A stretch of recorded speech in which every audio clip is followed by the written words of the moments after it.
All right, this is our introduction to polar coordinates and something we did in pre-calc. So this is going to be just kind of a quick refresher of what we did.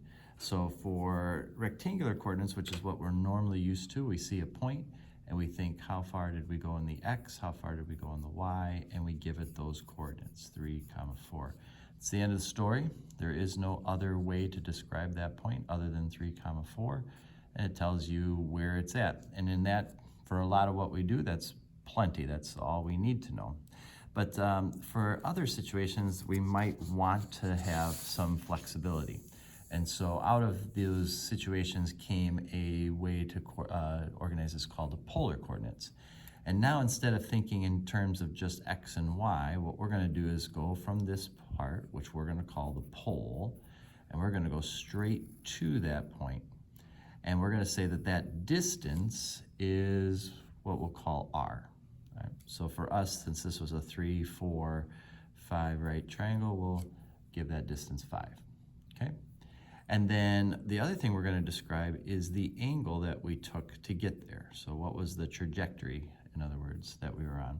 That'll be what we'll call theta. All right? And if you do this in radian form, you'll get this angle to be 0.927. And so we give it the description 5, 0.927. Go on this trajectory, this many spaces, and that's where you'll end up. And that's fine, but here's where it gets interesting, is because that's not the only way to get you to that point in this kind of system. In the rectangular system, this is 3 to the right, 4 up is the only way that we can describe that. There's no other way to get to that point. But for this, we could have, if we wanted to, have gone all the way around and then done the 0.927. In other words, we could have gone 0.927 plus 2 pi and still go 5 spaces that way. It would get you to the exact same point. Or we could have gone 0.927 minus 2 pi. Go backwards that, okay? Or 4 pi, 6 pi, 8 pi in both of these directions, right? So in other words, we can do an infinite number of those and get to the exact same space that we were. And so you can start to see, okay, well, there's lots and lots of options from just this perspective. But there's another perspective even, and that is that if we extend this line this way, okay, and come here, now that would be 0.927 minus pi, right? So in other words, we come backwards that. And we could have certainly done 0.927 plus pi, kind of come this way. Whatever the case, you can hopefully see that we're over here on this angle. Now, that's not where the point is. The point is not on here. So if you did 5 at this spot and you went 5, we wouldn't be there. We want to actually go backwards. And the way we do that is by making that r value negative. Negative 5. And so that opens up a whole nother options for us, right? So when a polar coordinate, we can get to that point through lots and lots of different channels, and they all kind of get us the same thing. So we would do a little conversion. We're just going to do one of these together. So if I had 3, negative 4, and I wanted to convert that into a polar, 3, negative 4 is right there, okay? Now 3, negative 4 is still a 3, 4, 5 right triangle, so I can still have 5 as that distance. And I might use 5 or I might use something else, I'm not quite sure. This angle theta, if I think about it here, 4 would be my opposite, 3 is my adjacent. So the tangent of theta is equal to opposite over adjacent.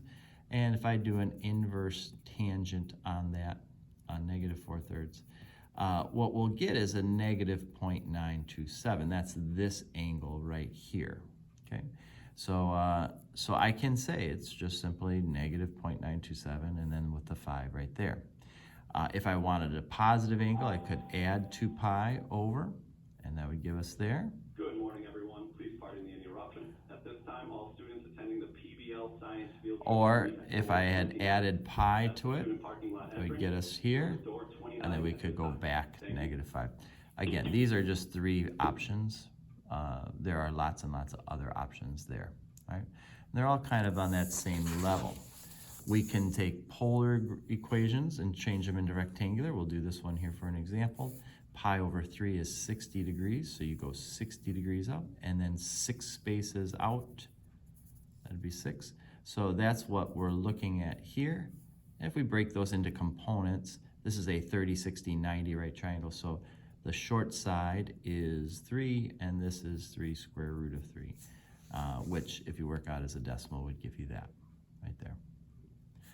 All right, now all of that goes to give us some general information. If I'm giving x, y, and again, I think what is a very helpful diagram for this is something like this here. X, y gets you to that point, and now we're organizing it with r and theta. So this little triangle can help us kind of get through all of this here. That r value will be the square root of x squared plus y squared. And that's just from Pythagorean theorem. Okay. Theta will be the inverse tangent of y over x. But the one thing you have to be careful there is you have to check the quadrant. Because if you do that on a calculator, sometimes it'll give you a quadrant over in quadrant 1 or 4 when you really wanted to be in 2 or 3. It didn't know, so you just have to check that quadrant when you do that, okay? So that's if we have rectangular, we want to go to polar. What if we were given polar and want to go to rectangular? Well, this is just SOHCAHTOA. Y is the opposite, x is the adjacent, so we're going to use cosine for x, sine for y. X is going to equal r cosine theta, and y is going to equal r sine theta. And these are really important. We're going to be using these in the next several days. All right? So we'll want to make sure we really have a good handle on that. All right, so now this polar equation can give us some flexibility and stuff. For example, r equal 5 is a circle with a radius of 5. And so we just that right there. If you just put that into your polar graph, in fact, taking your calculator, you can go to mode and put it on polar. When you hit y equal, now what you're going to get is r equal instead of y or x. And we could just push 5 in there and make sure our window sees this. Negative 5 to 5, boom, and there's a circle with a radius of 5. Right? Real simple, real clear. I don't have to mess around with much.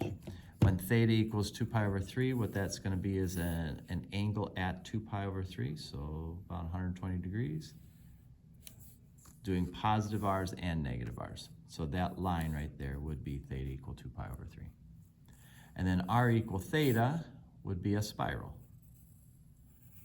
And the reason being, as theta is getting bigger, as we sweep around and make theta bigger and bigger, so is the distance away from the pole. And so at this point here, we were at 0 when theta was 0. When we got up to here, now that distance is pi over 2. Get to here, that distance is pi. This distance is 3 pi over 2. This distance is 2 pi. All right? And that could keep going. So if I make that r equal theta, you see the little spiral.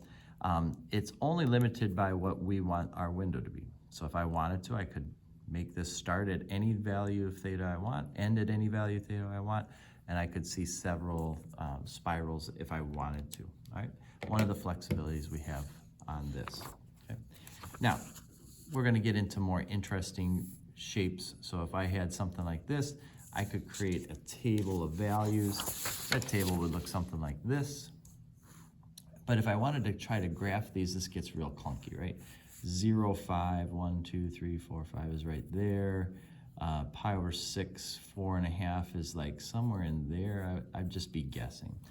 So there is a better way to do this, and that's using what's called a radian graph. It still has the XY axis on it, but now when I go 0, 5, these circles are all one more radii out. So 1, 2, 3, 4, 5, there's 0, 5.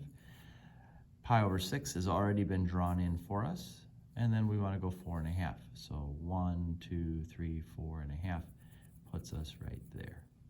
Okay. Pi over 3 is right there. We go 1, 2, 3.5. Then pi over 2, we go 1, 2 right there. Right? And we get this to start with. If you keep the graph going, you get this kind of loopy thing in the middle, and it comes back, and you can put that on your calculator and see. But this would be how we would do it if we were doing it by hand. All right, there's all sorts of different shapes and things that you can make, and the book assignment will help you through that.